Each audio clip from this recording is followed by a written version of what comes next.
You know, when we look at the readings today or listen to them, when I was going through them, one thing came to mind. How many times have we been told in our lifetime, look at the big picture. Don't go on the tunnel vision. Look at the whole picture. And yet, today, in both the first reading and the gospel reading, we see people looking through the tunnel, looking through a tunnel vision. Saul, all he could see was the big Goliath standing there and the trouble that he could cause his army. He did not look at the overall picture. He just looked at that tunnel, and all he seen was Goliath standing there and all the woes that he could bring upon him. And then in the gospel reading, the Pharisees, all they could see was, through their tunnel vision, was, is Jesus going to obey the law and not work on Sunday? Or is he going to do something wrong? All they were focused on was Jesus trying to do something wrong. But yet, as it come to it, David and Jesus both looked at the situation through a broad view. They took in the whole picture.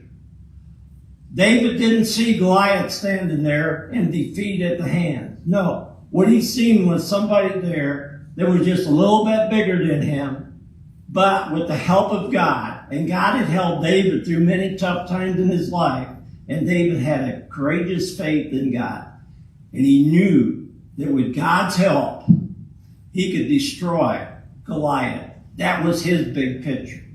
And again, Jesus knew exactly what the Pharisees were thinking, what they were hoping for he would do. And he looked at them and says over a broad picture and say, is it better to heal or to destroy on the Sabbath? Yes, there's laws and there's rules we have to obey, but yet there's times that we have to deviate from that and do what's right. And to do it to save life, even if it means working on the Sabbath. And this is what St. Anthony lived. At a very young age, St. Anthony grew up in a wealthy family. He had money. He was wealthy himself.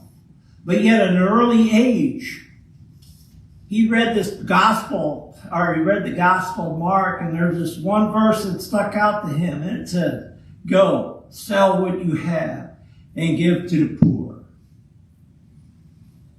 At a time, St. Anthony had that tunnel vision, looking ahead and saying, I got a good life, I got all kinds of money, I can go forward. But yet, when he read this and studied this verse and studied the gospel, it changed his mind. It changed his tunnel vision into the broad spectrum and said and told himself that sharing and getting rid of all his riches would help the poor more than it would help him. And then he took up a life of solitude in the desert.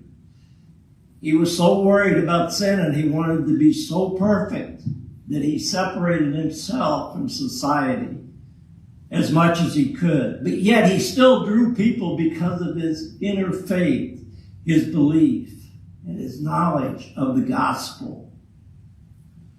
St. Anthony believed over the overall picture, you have to do things. You have to look at the whole picture, the whole life. And he did this. He started to stay away from sin as much as he could. He fasted. He only ate bread and water. And he only did this after sundown, hoping that this suffering would help him alleviate sin in his life. And through that belief, he helped others formulate the same idea. But yet, we have to look and see who's the Goliath in our life. Who's the law that needs to be a little bit twisted so we can do good for others? What is that in our life? Are we looking at this through a tunnel vision? Are we ready to open up and take in the grand view of things and look at things in God's view and bow down and ask God for help to face whatever troubles we are facing? We can't do it through a tunnel vision. God wants us to look and ask for his help to an open and wide view of the world and the people in it and ourselves.